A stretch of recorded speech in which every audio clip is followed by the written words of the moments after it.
be some cages lit up in pink and purple over the side.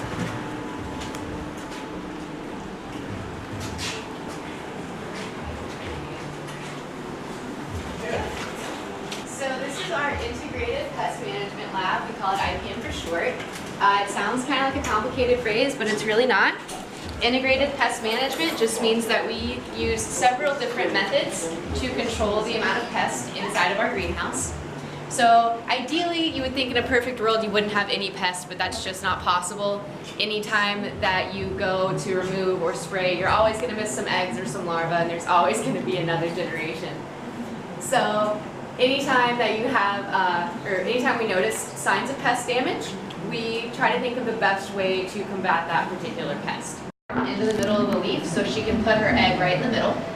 The reason she wants to put her egg right in the middle of that leaf is because it provides protection from a lot of predators, things that would eat her eggs. It also gives the egg protection from wind and rain. And deep down inside that leaf, there's actually a lot of nutrients. When we think about leaves, we think about them being paper thin, but there's actually a lot going on in the middle that those larvae can eat. So you can see the larvae start to grow, they start to tunnel. They get their name from that pickaxe mouth part they have. That's why we call them leaf miners. If you want to pass that around. That's an example of some of the damage they do. That's what we look for on our crops if we're looking for leaf miner damage. They kind of go through and make their little tunnels. And the damage can occur pretty quickly. This is an 8-day time lapse from egg to larva and then as they grow. So you can see in just 8 days it can do quite a bit of damage. So the way the parasitoid wasps find the larva is they actually follow those tunnels that the larvae dig, kind of use it as a map. They lay their egg inside the larva, and for a while that larva continues to grow. It doesn't know anything bad happened to it. It gets so big that it eventually chews its way out of the leaf to have more room to grow. And then the parasitoid wasp will eat the larva from the inside out, use it as a cocoon for itself, and eventually break free, and we have a brand new parasitoid wasp. So this system's really good for us, because we have one less larva doing damage and one more parasitoid wasp out there to do work. All right. We're going to head and go out this way, the way we came in. So we are partners with the U.S. Department of Agriculture.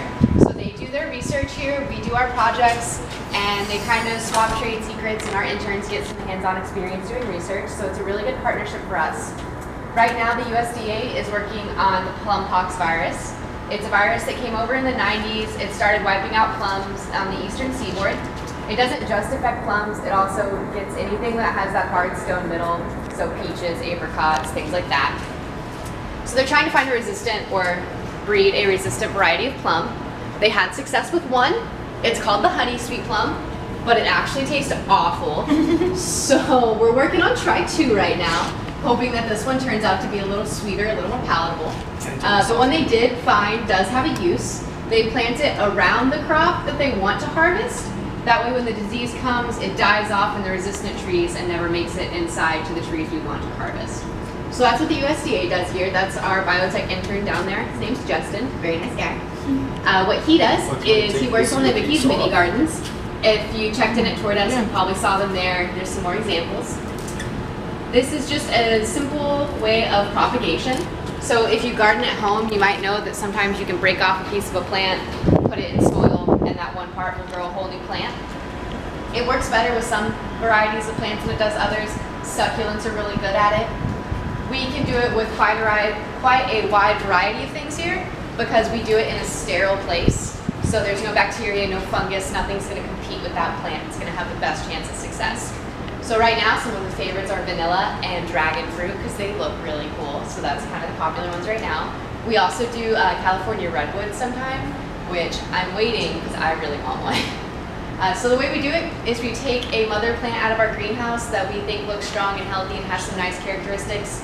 And then we take a cutting of the stem, and then just that small piece of stem will produce roots, leaves, flowers, and eventually grow into a whole plant. It's something really cool that plants can do that we could not do. So what we do is we take that cutting, we sterilize it to get all the bacteria off, we place it in those jars, and then down at the bottom you see what looks like jelly. It's called agar. It's made out of seaweed. It has water, air, nutrients, everything that plant's going to need to grow. So So the plant lives in that jar just happy for 3 to 6 months, depending on what variety of plant you get. And then the plant will either get too big for the jar or it'll run out of jelly. And then at that point you can wash it off and put it in a garden or a pot at home. These are actually our claim to fame. We say we have the only real Disney souvenir. Everything else you buy was made in a factory and shipped here, but these were grown on property. So that's our claim to fame. No other park agrees with us on that, but it's okay. We know we're right, so we're gonna keep saying it. And I was asked last week, can you eat the agar?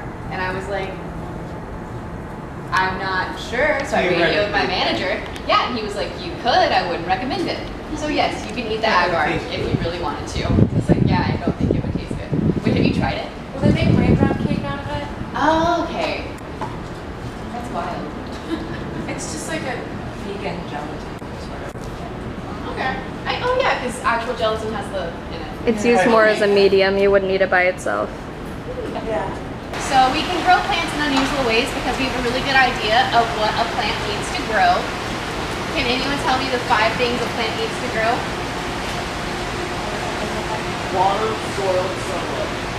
Yes, we need water, we need sunlight. So we do need a type of soil for support. A medium. A medium, yes. And so there's 2 more. We need what we breathe. Can you tell me what we breathe? Yes. Water. Alright, so we've got all of them there. We need sunlight, water, air. We need the nutrients, which is like food for plants. And then we need support. Most of the time you're going to get your support from soil. It's going to provide that and the nutrients. As we walk through the greenhouses, you will see that we are a hydroponic facility, which means that we don't actually use soil here. It's for a few reasons. One, when you buy that much soil, it does get expensive. 2, the soil's very greedy. It'll hold on to the nutrients, it'll release them to the plants. And then the 3rd reason is that it's a very easy way for disease and pests to spread. And so by not using soil, we have a couple advantages. Have you tried aeroponics? Yes, so right behind you, these squash are actually one of our aeroponic things that we're growing. It gets its support from that metal pole that it's hanging on. It gets the air, the sunlight just from being around.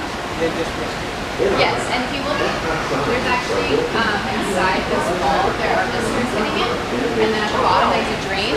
So it usually takes 8 gallons of water to grow a squash plant, but we do it with 2 or 3 here, depending on the system, because it does drain at the bottom of that wall and recirculates. So it's a really great water conservation system. It also just looks really cool, because as the plants go by, you can see what their entire root system looks like. Are those peppers? Right here? Yes. These are squash. They're called gold brush squash, which is why they got that gold color. They're about 2 months old right now. They're a good example of how much faster things will grow in our greenhouses than they do out in the field.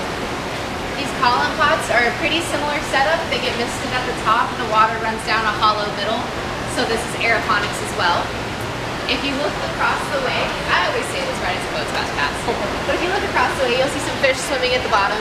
And there is generally a lot more plants than that growing at the top. It's kind of an in-between right now. So that's what we call aquaponics. You're growing your plants directly in the water. At the bottom we have our fish. They are separated because the fish will eat the roots of the plant, which we don't exactly want. So as we feed the fish, they produce waste. The waste goes into the water, and it actually has several things in it that a plant wants to eat. So the fish create the waste, the water cycles through a bacteria filter, it changes the nutrients from fish form to plant form, and the plants take up the nutrients, clean the water, and cycle it back down to the bottom. So it's a good setup that kind of mimics how things actually occur in the wild when you have fish and plants growing in the same system. A lot of what you see around here is mostly edible flowers and herbs. As we walk down this way, you will see the one exception to this rule, and this is my friend Stanley. He is not edible, so please don't try to eat him, it really upsets him. But he is our best friend. He's actually blooming right now, it's very rare, so it's special. His name's Stanley. He's a Rosa Pudica. Amy, do you want to come meet my friend? All you have to do is shake his hand. You want to grab a piece and shake it? Hi, Stanley. We have one in our house. Oh, you have one in your house? So this is a touch-sensitive plant. It's a predator response. Anytime you touch him, he pushes all of the water out of his leaves so that he looks wilted and dead. It knocks off the predator and also makes the predator think that the plant doesn't look too good to eat. Ours was just a branch. Okay, what's it called? Yeah, if you shake it hard enough. Our cat likes to play with it. I bet he touches it and it goes and the plant moves. We are going to do a taste test. People always get really excited when I say that, but don't get that excited. It is just cucumber juice. Keep moving all the way down. The reason we use cucumbers is people are like, there's so many cool fruits here. Why don't we use them? Love cucumbers. Nobody's allergic to cucumbers that we found. Not me, but somebody I know. You know somebody? Yeah. That's wild. Okay, so we use them because usually no one's allergic. It's also really hard to have a strong feeling about cucumbers. They're 98% water.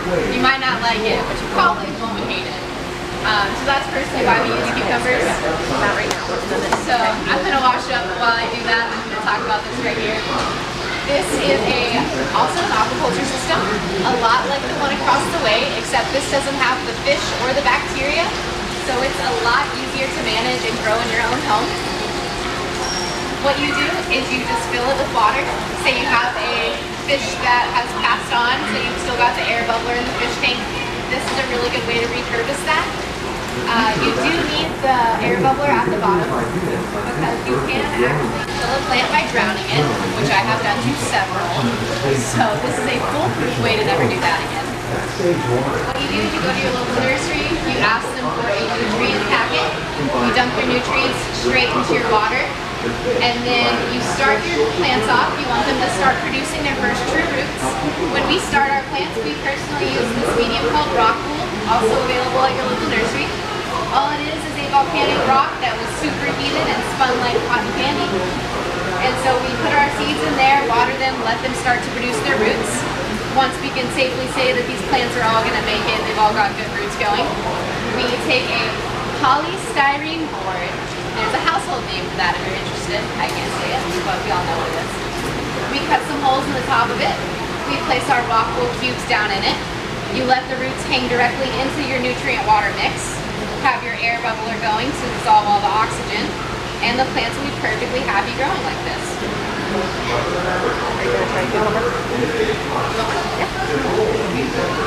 So these are actually grown in the greenhouse we're about to go into.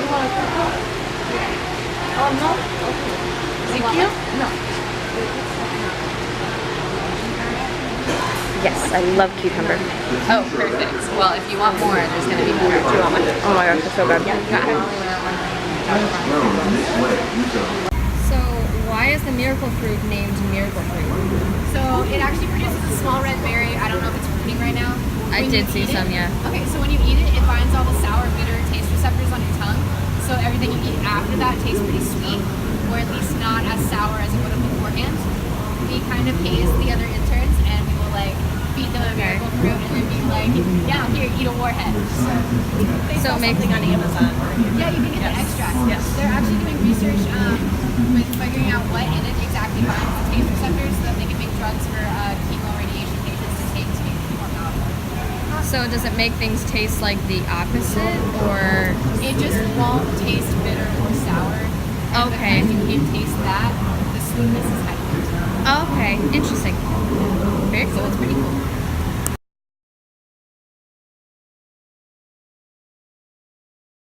Hey guys, what's up? I know it's pretty hard to see me right now. The kids got tired, so they wanted to go back to the room, and of course Carly went with them, so I came to Magic Kingdom to go watch the fireworks because tomorrow is our last full night, and I think we're ending our night at Animal so that I can see Pandora at night. So this might be my last time to see the fireworks. Good evening, ladies. They're starting anyways. I don't have room to film it on my phone, so I'm going to try to film it with the camera. The quality's probably going to be worse, so I'm sorry, but I'm going to try. Alright, love you guys. Bye. So I thought I was being super clever filming from right here, from the side of the castle, but apparently we are missing all of the fireworks because they shoot over here. So, there goes that. Brilliant.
For you are the key to unlocking your own magic. Now go, let your dreams guide you. Reach out and find your happily ever after.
And so our journey comes to an end.